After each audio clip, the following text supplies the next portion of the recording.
Good morning. We just, you guys probably just got to the point where you finished this up with that first tutorial, and I'm here to show you how to turn it in and also to add a few things and check on a few things, okay? So here's your Hinge. As far as checking goes, the main thing that you're going to need is you get to make sure that you have two components and that you mirrored them. If you only have one component, then the steps that we're about to do really aren't going to work for you. So you need to go back into that other video, figure out what you did wrong, and make sure that you have a mirrored copy of this component here, right? One other thing that he talked about was grounding one of the components, and this little symbol that you see right here, this little like thumbtack, means that this one is grounded. So if you have both of those things, two components and a tack in one of them, then you are ready to move on with this video. So what we want to do is, first and foremost, let's change our view here for a second.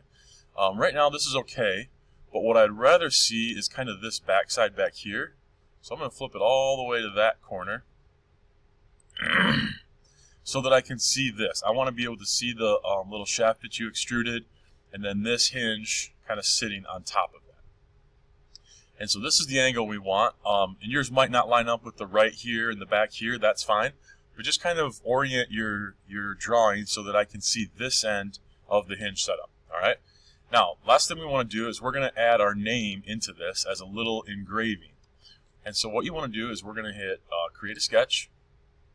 And we're going to create it right on this closed surface right here. And then I'm going to spin it one time so that I got it nice and oriented that way. And then we're going to go up here to create. And we're going to go down to text. And I'm going to drag out a box. It doesn't have to be perfect. It doesn't have to be like super centered. We're not going to measure it. We're just going to kind of, so I clicked it once to start it, click it a second time to end it.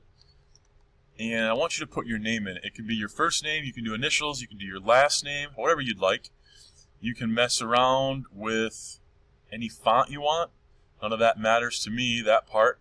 I'm just going to pick a kind of a plain one as my plan. That looks good. Alright, don't need it bolded or italic unless you want. You can change your size here, anything like that. You can put a curve on it, whatever you want to do. The only thing I'm going to do to change it is I'm just going to center it, kind of make it right in the middle there, okay? And then I'm going to hit OK, and then I can go ahead and finish that sketch. And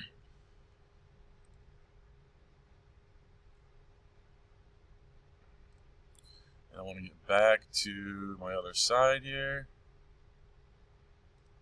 Oops, wrong way. And one more. I'm not having much luck. There we go. That's how I want it. And what we're going to do is we're going to extrude this a little bit, okay? So we're going to hit E for extrude. I'm going to click on that text. And you could pull it up if you wanted, make it come out of the frame that way, out of the hinge that way. I'm going to take mine in a little bit and do a cut, and I do not want to go very deep. So I'm going to go 0.2. I'm going to hit OK. Oops, that's not the right way I wanted to go. So let's undo that and try it again. We're going to hit extrude. Oh, I need to hit negative. That's what I did wrong. Negative 0.02. And let's see how that works. There we go. So I have a little engraving there, and I want you guys to do the same thing. Yours won't say Grady, it'll say your name in some way, shape, or form. And then we have to, we're going to make this thing move, and we're going to kind of take a video of it.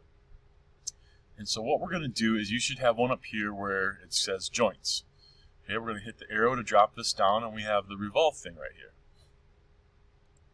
And this is what we want to hit. Did you see that little symbol I hit right there? Edit joint limits. And so this kind of sets up how we want it to animate. Okay, so I'm going to leave it at 0 for my minimum. And then for my maximum, let's make this like 150. Because this hinge wouldn't be able to close all the way, you know, totally flat. Let's change that to 160 maybe. There we go. And so now what we can do is when we hit animate, watch what happens here. And it just goes back and forth. It doesn't spin all the way around, you know, like we normally had. And I can hit OK, and then that kind of closes that out. Right? So we're going to come back and do that again in just a moment. So we'll have this screen up here. We'll have it ready to go so that we're ready to play it. Okay. And now what we're going to do is, and this might be the tricky thing, so let's talk about what we're going to turn in. Don't have to worry about any type of having the properties shown. We're not going to worry about assigning any materials for this. What we're going to do is we're going to actually capture a screenshot, but we're going to make a GIF file, GIF. Maybe it's GIF, I don't know how to say it. Don't judge me. The GIF file. So it's going to caption the movement of this hinge. And here's how we're going to do that. You're going to open up a web browser page, and then you want to type this in right here. GIFCAP, gifcap.dev. Okay? And then I'm going to hit start recording, and it's going to ask me, do I want to do, I have two screens. You guys won't really have this option. Or you could, do a window, things like that. And so what I'm going to do is I'm just going to do my entire screen for now. And I'm going to select this one that I'm on. All right, and so it's recording right now. So I'm going to bring back my Fusion, and then I'm going to go ahead and hit Animate, and I'm just going to let this roll for maybe, 4 or 5 seconds.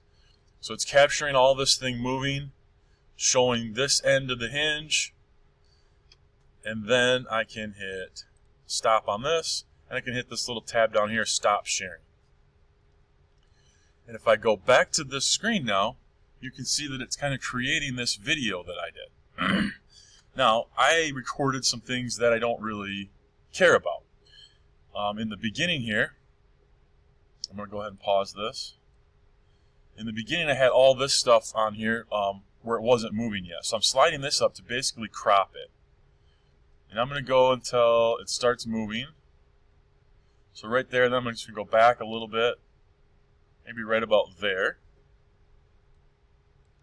And then I'm going to, I don't need the end part.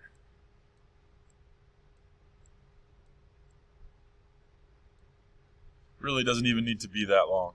Probably like that's just fine, okay? And then I'm going to hit render. And it's making that GIF file for you. Might take a minute or two here.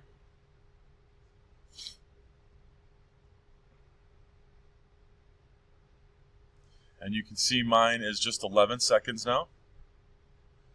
And it's just that movement of that part, which is just perfect. All right. And then we have options down here. We can go back in and edit it. We can throw it away and start over again. And what we want to do is we're going to hit download. And you can put it in your downloads file. And why don't you put your last name and Hinge. I'm going to call mine tutorial. Okay. So mine's going into my downloads. That's where yours should go too. And yours might automatically download to the downloads for you. You may not have to select your folder like I did. And then that right there, this thing that we made, this is what you're going to turn in. And you'll see that when you turn this into Classroom, it'll actually move, which is kind of the point of this assignment. All right, thank you.